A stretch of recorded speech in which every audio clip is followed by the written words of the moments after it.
എല്ലാവർക്കും നമസ്കാരം. രത്നം വേൾഡിലേക്ക് സ്വാഗതം. അതായത് കണ്ടില്ലേ, ഇന്ന് ഞാൻ വന്നിരിക്കുന്നത് ഇതേപോലൊരു വിഭവം. ഇത് ബീഫ് റോസ്റ്റാണ്. വളരെ രുചികരമായ രീതിയിൽ എണ്ണയൊക്കെ വളരെ കുറച്ച് തയ്യാറാക്കിയ ഒരു ബീഫ് റോസ്റ്റാണ്. ആദ്യമായിട്ട് എല്ലാവർക്കും നന്ദി പറയുകയാണ്. എൻ്റെ വീഡിയോ കണ്ട് എന്നെ സപ്പോർട്ട് ചെയ്യുന്ന എല്ലാ എൻ്റെ വ്യൂവേഴ്സിനും സബ്സ്ക്രൈബേഴ്സിനും എല്ലാവർക്കും എൻ്റെ നന്ദി അറിയിക്കുകയാണ്. ഇനിയും എല്ലാവരുടെ സപ്പോർട്ടും എന്നോടൊപ്പം ഉണ്ടായിരിക്കണം. അപ്പം നമ്മൾ ഈ ബീഫ് റോസ്റ്റ് എങ്ങനെയാണ് തയ്യാറാക്കുന്നതെന്ന് നമുക്കൊന്ന് കണ്ടു നോക്കാം. അപ്പം ഞാൻ ബീഫ് റോസ്റ്റിനായിട്ട് എടുത്തിരിക്കുന്നത് 1/2 കിലോ ബീഫാണ്. നന്നായിട്ട് കഴുകി ചെറിയ ചെറിയ കഷ്ണങ്ങളായിട്ട് കട്ട് ചെയ്ത് വെച്ചിരിക്കുന്നതാണ്.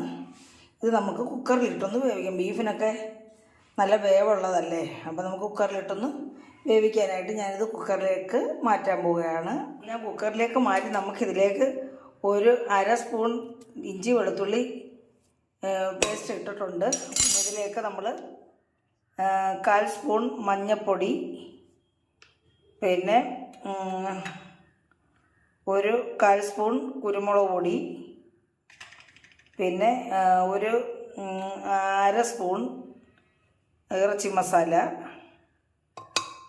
പിന്നെ നമ്മൾ ഒരു ടീസ്പൂൺ മുളക് പൊടി, പിന്നെ 1/2 സ്പൂൺ മല്ലിപ്പൊടി. നമ്മൾ പിന്നെ 1/2 കിലോ അല്ല ഉള്ളു. അപ്പോൾ നമ്മളിതിനകത്ത് ഒരു 1/4 സ്പൂൺ ഉപ്പും കൂടെ ചേർക്കുകയാണ്. 1/4 ചേർത്താൽ മതി. നമ്മളിനി സവാളയൊക്കെ വഴറ്റുമ്പോഴും ഇടണ്ടേ. അപ്പോൾ നമ്മളിതിന് കൂട്ടി യോജിപ്പിച്ചിട്ട് നമ്മളിതിനകത്ത് വെള്ളമൊന്നും ചേർക്കേണ്ട കാര്യമില്ല. ഇതിൻ്റെ വെള്ളം തന്നെ കൂട്ടി ചേർന്ന് അങ്ങ് വെന്ത് കിട്ടിക്കോളും. നമുക്കൊരു 5 വിസിലും ഒരു ലോ ഫ്ലെയിമിൽ ഒരു 5 മിനിറ്റും വെച്ച് ഇതൊന്ന് വേവിച്ചെടുക്കാം. ബീഫായതുകൊണ്ട് നന്നായിട്ട് ഇത് വേവണമല്ലോ. കിളന്ന് ബീഫാണെങ്കിൽ പോലും നന്നായിട്ട് വേവണം. നമുക്കിത് കൂട്ടി യോജിപ്പിച്ചിട്ട് നമുക്കിത് അടുപ്പിൽ വെച്ചൊന്ന് വേവിച്ചെടുക്കാം.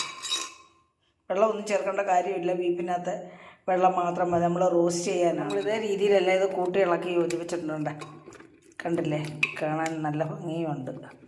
അപ്പോൾ ഇത് നമുക്ക് അടച്ചു വെച്ച് നമുക്ക് കറി റോസ്റ്റ് തയ്യാറാക്കാം. അതിനായിട്ട് നമ്മുടെ ചട്ടി ചൂടായിട്ടുണ്ട്. അതിലേക്ക് ഞാൻ പിന്നെ ഒരു 2 ടീസ്പൂൺ വെളിച്ചെണ്ണയാണ് ഒഴിച്ചു കൊടുക്കുന്നത് റോസ്റ്റിന് വേണ്ടി. അപ്പോൾ നമുക്ക് ആ ചൂടായ എണ്ണയിലേക്ക് കടുക് ഇട്ട് കൊടുക്കാം.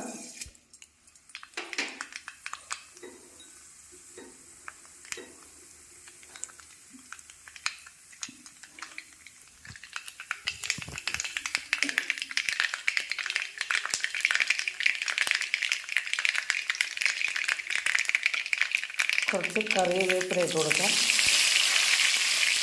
ഇതിലേക്ക് ഞാനൊന്ന് നീളത്തിൽ ചെറിയ സ്ലൈസിൽ നീളത്തിൽ അരിഞ്ഞ ഇഞ്ചി ഇട്ട് കൊടുക്കാം.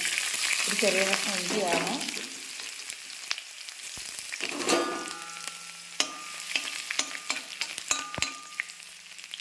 നമ്മളിതിലേക്ക് ഇനിയും വെളുത്തുള്ളി ഇട്ട് കൊടുക്കുവാണ്. ഒരു കുടം വെളുത്തുള്ളി ചിലപ്പോൾ അതിൽ നമ്മൾ പേസ്റ്റ് ആക്കാനെടുത്ത് ബാക്കിയുള്ളതാണ് ഇട്ടത്. നമ്മൾ 1/2 കിലോ ബീഫേ ഉള്ളല്ലോ. അപ്പോൾ ഇതൊന്ന് മൂക്കട്ടെ. അപ്പോൾ നമ്മൾ ഇഞ്ചിയും വെളുത്തുള്ളിയും മൂത്തിട്ടുണ്ട്. ഇതിലേക്ക് ഞാൻ ഒരു 1/4 ചെറിയ ഉള്ളി എടുത്തിട്ടുണ്ട്. ചെറിയ ഉള്ളി വളരെ ടേസ്റ്റാണ്. അപ്പോൾ അതങ്ങോട്ട് ഇട്ട് കൊടുക്കാം. ചെറിയ ഉള്ളിയാണ് നമ്മൾ ബീഫിനൊക്കെ ചെറിയ ഉള്ളി ചേർക്കുന്നതാണ് ടേസ്റ്റ്. നല്ല ടേസ്റ്റ് കിട്ടുന്നത് ചെറിയ ഉള്ളി ചേർക്കുമ്പോഴാണ് നമുക്ക് ടേസ്റ്റ് കിട്ടുന്നത്. അപ്പോൾ ഞാൻ ചെറിയ ഉള്ളി ചേർത്തിട്ടുണ്ട്. ചെറിയ ഉള്ളി ഒന്ന് വാടട്ടെ. അപ്പോൾ ചെറിയ ഉള്ളി വാടിയിട്ട് അതിലേക്ക് ഞാൻ 2 ചെറിയ മീഡിയം പരുവത്തിലുള്ള സവാളയും ചേർക്കുന്നുണ്ട്. അപ്പോൾ അതും ഞാൻ ഇട്ട് കൊടുത്തിട്ട് നമുക്ക് ഇതിലേക്ക് നമ്മൾ 1/4 സ്പൂൺ ഉപ്പ് നമ്മൾ ഇറച്ചിക്കകത്തിട്ടായിരുന്നു. അപ്പോൾ ഇതിലേക്ക് നമ്മൾ 1/4 സ്പൂൺ ഉപ്പ് ചേർക്കുന്നുണ്ട്. ഇതെല്ലാം ഒന്ന് വരണ്ട് വരാൻ വേണ്ടിയാണ്. കൈപ്പരുവത്തിലാണ് ഇട്ടത്. ഒരു 1/4 സ്പൂൺ ഉപ്പ് കൂടെ ഇട്ട് കൊടുത്തു.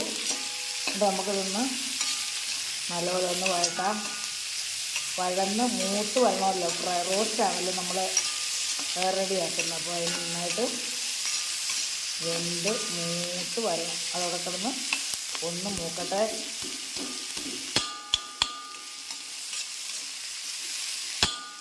അപ്പോൾ നമ്മൾ ഈ ബീഫിന് സാധാരണ ഞങ്ങളൊക്കെ ചെറിയ ഉള്ളിയാണ് ചേർക്കാറ്.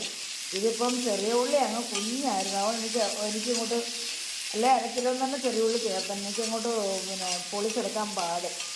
അതുകൊണ്ട് ഞാൻ മീഡിയം പരുവത്തിലുള്ള ചെറിയ സവോളയും കൂടെ എടുത്തത്. അതൊന്ന് മൂത്ത് വരട്ടെ.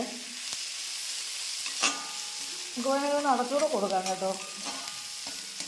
ആവിക്കകത്തിരുന്ന് വെന്ത് കിട്ടും. പിന്നെ നമ്മൾ ഒന്ന് ശ്രദ്ധിക്കേണ്ട കാര്യം, നമ്മൾ അങ്ങനെ ചെയ്യുമ്പോൾ നമുക്ക് നല്ല ക്രിസ്പി ആയിട്ടൊരു മൂത്ത് കിട്ടത്തില്ല. അങ്ങനെയും ഉണ്ട്. അതുകൊണ്ട് ഇങ്ങനെ തന്നെ കിടന്നങ്ങ് മൂക്കട്ടെ. ഇത് ചെയ്യുമ്പോൾ അങ്ങ് അധികം ലോയും ആവരുത്, അധികം ഹൈയും ആവരുത്. ഹൈ ആയാൽ കരിഞ്ഞു പോകും, ലോ ആയാൽ പെട്ടെന്ന് മൂത്തും കിട്ടത്തില്ല. അതുകൊണ്ടൊരു മീഡിയം പരുവത്തിൽ വേണം ഇതിൻ്റെ ഫ്ലെയിം ഇടാനായിട്ട്. ഇതിൻ്റെ ഗ്യാസിൻ്റെ തീ, അതായത് ഫ്ലെയിം ഇടാവുള്ളൂ കേട്ടോ. അങ്ങനെ നമ്മൾ പ്രത്യേകം ശ്രദ്ധിക്കണേ. പിന്നെ നമുക്ക് ഇത് മൂത്ത് കിട്ടുന്നില്ലെന്ന് തോന്നുമ്പോൾ നമ്മൾ ശ്രദ്ധിച്ചാൽ മതി. ഒന്ന് ഹൈ ഫ്ലെയിമിലിട്ട് ഒന്ന് ചെറുതായിട്ടൊന്ന് ആവി കയറി കഴിയും. പിന്നെ നമ്മൾ ലോ ഫ്ലെയിമിലിടാം. അതായത് ഏറ്റവും സിം ആക്കരുത്, ലോ ഫ്ലെയിം. അപ്പം നമ്മുടെ സവാളയും ഉള്ളിയെല്ലാം നന്നായിട്ടൊന്ന് വഴന്ന് വന്നിട്ടുണ്ട്. നമുക്കിതിലേക്ക് ഞാൻ പച്ചമുളക് ഇട്ട് കൊടുക്കുവാണ്. 3 പച്ചമുളക്. കാരണം പച്ചമുളക് ആദ്യം ഇട്ട് അതങ്ങ് വെന്തങ്ങ് അലുത്ത് മൂത്ത് അങ്ങ് പോകും. അപ്പോൾ ഇത് കാണാൻ പറ്റത്തില്ല. അതിനാണ് ഞാൻ ഈ സമയത്ത് ഈ പച്ചമുളക് ഇട്ട് കൊടുക്കുന്നത്. നമ്മൾ കാണണമല്ലോ, കാണുന്ന നമ്മൾ പച്ചമുളക് ഇട്ട് കൊടുക്കുന്നത് കാണുന്ന തന്നെ ഒരു ഭംഗിയാണ്. ഞാൻ പച്ചമുളക് ഇപ്പോൾ ഇട്ട് കൊടുത്തത്. അതിന് ഒന്നുകൂടെ കുറച്ചും കൂടെ ഇത് മൂക്കാൻ, നമ്മൾ റോസ്റ്റാണല്ലോ, അപ്പോൾ കുറച്ചുകൂടി ഈ സവാളയും ചെറിയ ഉള്ളി ഒന്ന് മൂത്ത് വരട്ടെ. അപ്പോൾ നമ്മുടെ സവാളയും ചെറിയ ഉള്ളി എല്ലാം നന്നായിട്ട് മൂത്ത് വന്നിട്ടുണ്ട്. ഇതിലേക്ക് ഇനി നമുക്ക് മസാലകൾ ചേർത്ത് കൊടുക്കാം. ആദ്യമായിട്ട് ഞാൻ ഇതിന് കളർ കിട്ടാൻ വേണ്ടി നമ്മൾ 1/4 സ്പൂൺ മഞ്ഞൾപ്പൊടി ചേർക്കുകയാണ്. 1/4 സ്പൂൺ നമ്മൾ ഇറച്ചിക്കകത്ത് ചേർത്തായിരുന്നു. പിന്നെ ഒരു 1/2 സ്പൂൺ മല്ലിപ്പൊടി, 1 സ്പൂൺ മുളക് പൊടി, പിന്നെ നമ്മൾ കുറച്ച് ഗരം മസാല, ഒരു 1/4 സ്പൂൺ ഗരം മസാല, ഒരു 1/4 സ്പൂൺ പിന്നെ പെരുംജീരകപ്പൊടി, പിന്നെ നമ്മൾ ഒരു 1/4 സ്പൂൺ കുരുമുളക് പൊടി. ഇതെല്ലാം നമ്മൾ നേരത്തെ ചേർത്തതായിരുന്നു. പക്ഷേ എങ്കിൽ നമ്മുടെ ഈ മസാലയ്ക്ക് വേണ്ടി നമ്മൾ ചേർത്ത് കൊടുക്കുകയാണ്. ഇത് നന്നായിട്ടൊന്ന് മൂപ്പിച്ചെടുക്കാം നമുക്ക്. മസാലയും സവാളയും ഉള്ളിയെല്ലാം കൂടെ ഏകദേശം മൂത്ത് വന്നിട്ട് നമുക്ക് ഈ സമയത്ത് ഇച്ചിരി കറിവേപ്പിലയും കൂടി ഇട്ട് കൊടുക്കാം. നമ്മളെ പിന്നെ തക്കാളി വേണമെങ്കിൽ ചേർക്കാം, പക്ഷേ നമുക്കതിൻ്റെ ടേസ്റ്റ് ഇഷ്ടമല്ല. പിന്നെ അതിൻ്റെ ടേസ്റ്റിന് വ്യത്യാസം കൂടെ വരും. അപ്പോൾ തക്കാളി വേണ്ടുന്നവർക്ക്, ഇഷ്ടമുള്ളവരുണ്ടല്ലോ തക്കാളി, അപ്പോൾ തക്കാളി വേണ്ടുന്നവർക്ക് നമുക്ക് തക്കാളി ചേർത്ത് കൊടുക്കാം. അപ്പോൾ ഇതൊന്നുകൂടെ ഒന്ന് നന്നായിട്ട് മൂക്കണമെങ്കിലേ നമ്മുടെ ഈ റോസ്റ്റിന് ടേസ്റ്റ് ഉണ്ടാകും. അപ്പോൾ നമ്മുടെ ഈ സവാളയും ഇതെല്ലാം നന്നായിട്ട് മൂത്ത് വന്നിട്ടുണ്ട്. നമ്മളുടെ വറുത്ത് വേവിച്ച് വെച്ചിരിക്കുന്ന ബീഫ്, ഇതിനകത്ത് കുറച്ച് വെള്ളവും ഉണ്ട്. അത് നമ്മളിതിനകത്ത് ഇടുമ്പം അതങ്ങ് പറ്റിപ്പോയിക്കോളും. കണ്ടിട്ട് അത് നന്നായിട്ട് വെന്ത് അരപ്പൊക്കെ നന്നായിട്ട് മസാലയൊക്കെ പിടിച്ചിരിപ്പുണ്ട്. നമുക്കിനി ഇതിലേക്ക് അങ്ങ് ചേർത്ത് കൊടുക്കുക. ഇതെല്ലാം കൂടെ മസാലയെല്ലാം നന്നായിട്ട് മൂത്ത് മൊരിഞ്ഞ് നന്നായിട്ടങ്ങ് മൂക്കണമെങ്കിലേ ആ റോസ്റ്റിൻ്റെ ടേസ്റ്റ് ഉണ്ടാകത്തുള്ളൂ കേട്ടോ. കണ്ട ഇതേ രീതിയിൽ ആയിട്ടുണ്ട്. നമുക്കിനി ഇതിലേക്ക് ഈ വേവിച്ച് വെച്ചിരിക്കുന്ന ഇറച്ചിയുടെ മസാല കൂടെ ചേർന്നുള്ള ഇറച്ചി നമുക്കിങ്ങോട്ട് ഇതിനകത്തോട്ട് ചേർത്ത് കൊടുക്കാം. അതിനകത്ത് തന്നെ വെള്ളം ഉണ്ടാകും. നമുക്ക് ഇതിനകത്തൊന്ന് കൂട്ടി ഇങ്ങനെ അടുപ്പിച്ച് വെച്ച് കൊടുക്കാം. അത് മസാല ഒന്ന് പിടിക്കട്ടെ. വേണമെങ്കിൽ നമുക്ക് ഈ കുക്കർ കഴുകി ഒരു തുള്ളി വെള്ളം ഒഴിച്ച് കൊടുക്കാം. കാരണം ഇതിൻ്റെ മസാല ഇറച്ചി എല്ലാവരും ഒന്ന് കൂട്ടിച്ച് തരാൻ വേണ്ടി. അപ്പം ഞാൻ ഇതിലേക്ക് നമ്മുടെ ഈ വെള്ളവും കൂടെ കുറച്ചങ്ങ് ഒഴിച്ച് കൊടുക്കുക. കാരണം ഇതിന് ഈ കൂട്ടിച്ചേരണമല്ലോ, അതിനുവേണ്ടിയാണേ. ഒന്ന് കൂട്ടി ഇളക്കിയിട്ട് നമുക്ക് ഒന്ന് തട്ടിപ്പൊട്ടി വെക്കാം. നല്ല മണമൊക്കെ വരുന്നുണ്ട്. ഞാൻ ഈ ബീഫൊന്നും അങ്ങനെ കൂട്ടാറില്ല. എങ്കിലും ഞാൻ തയ്യാറാക്കുന്നത് ഞാൻ ഉപ്പ് നോക്കി അതിൻ്റെ ടേസ്റ്റൊക്കെ നോക്കിയിട്ട് എല്ലാവർക്കും ഞാൻ കൊടുക്കത്തുള്ളൂ. അപ്പോൾ നമുക്കിതിൽ ഉപ്പൊക്കെ നോക്കിയിട്ട് ഉപ്പ് പാകത്തിനില്ലെങ്കിൽ നമുക്കൊരു ശകലം ഉപ്പും കൂടെ ചേർത്തും. കാരണം ഇത് 1/2 കിലോ അല്ല ഉള്ളൂ. ഉപ്പ് നമ്മൾ 2 തവണയായിട്ട് അര സ്പൂൺ ചേർത്ത് കൊടുക്കും. നമ്മൾ അതേ ഉപ്പായാലും ഞാൻ എപ്പോഴും പറയും ഉപ്പ് കൂടിയാൽ നമുക്കൊന്നും ചെയ്യാൻ പറ്റില്ല, കുറഞ്ഞാൽ നമുക്ക് കുറച്ച് ഉപ്പൂടെ ചേർത്ത് കൊടുക്കാം. ഇതിങ്ങനെ കൂട്ടി വെച്ച് നമുക്കിതൊന്ന് അടച്ചു വെക്കാം. ഇതൊന്ന് കൂട്ടി യോജിക്കാൻ വേണ്ടിയാണ് നമ്മളങ്ങനെ അടച്ചു വെക്കുന്നത്. നമുക്കിതൊന്ന് അടച്ചു വെക്കാം. അപ്പോൾ നമ്മുടെ ചിറച്ചി നമുക്ക് നോക്കാം. ഇതാ വെള്ളം എല്ലാം പറ്റി കൂട്ടി ചേർന്നിട്ടുണ്ട്. നമുക്കിനി ഒന്ന് റോസ്റ്റാക്കി എടുക്കാം. ഇത് നമുക്ക് നമ്മുടെ ഇറച്ചിയെല്ലാം നന്നായിട്ട് വെന്തിട്ടുണ്ടല്ലോ. അപ്പോൾ നമുക്കൊരു ഇച്ചിരി ഹൈ ഫ്ലെയിമിലായാലും ഇട്ടിട്ടൊന്ന് റോസ്റ്റാക്കി നമുക്കിതൊന്ന് എടുക്കാം.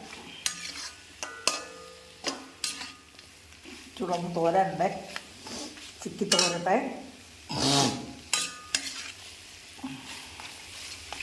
അപ്പോൾ നമ്മുടെ ബീഫ് റോസ്റ്റ്, വളരെ ടേസ്റ്റി ആയിട്ടുള്ള ബീഫ് റോസ്റ്റ് ഇവിടെ റെഡി ആയിട്ടുണ്ട്.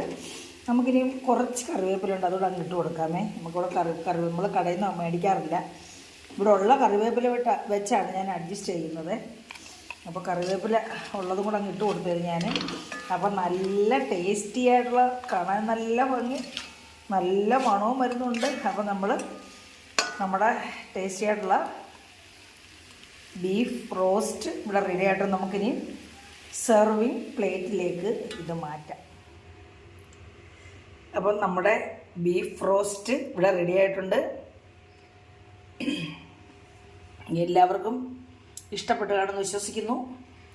ഇഷ്ടപ്പെട്ടിട്ടുണ്ടെങ്കിൽ എല്ലാവരും ആദ്യം ഒന്ന് ലൈക്ക് ചെയ്യുക, നിങ്ങളുടെ അഭിപ്രായങ്ങൾ കമൻറ്റ് ബോക്സിലൊന്ന് രേഖപ്പെടുത്തുക, ബന്ധുക്കൾക്കും സുഹൃത്തുക്കൾക്കും ഒന്ന് ഷെയർ ചെയ്യുക, സബ്സ്ക്രൈബ് ചെയ്യാത്തവരൊന്ന് സബ്സ്ക്രൈബ് ചെയ്തുകൊണ്ട് എന്നെ ഒന്ന് സഹായിക്കണം. അടുത്തൊരു വീഡിയോ ആയിട്ട് വരുന്നവരെയും എല്ലാവർക്കും എൻ്റെ നന്ദി, നമസ്കാരം.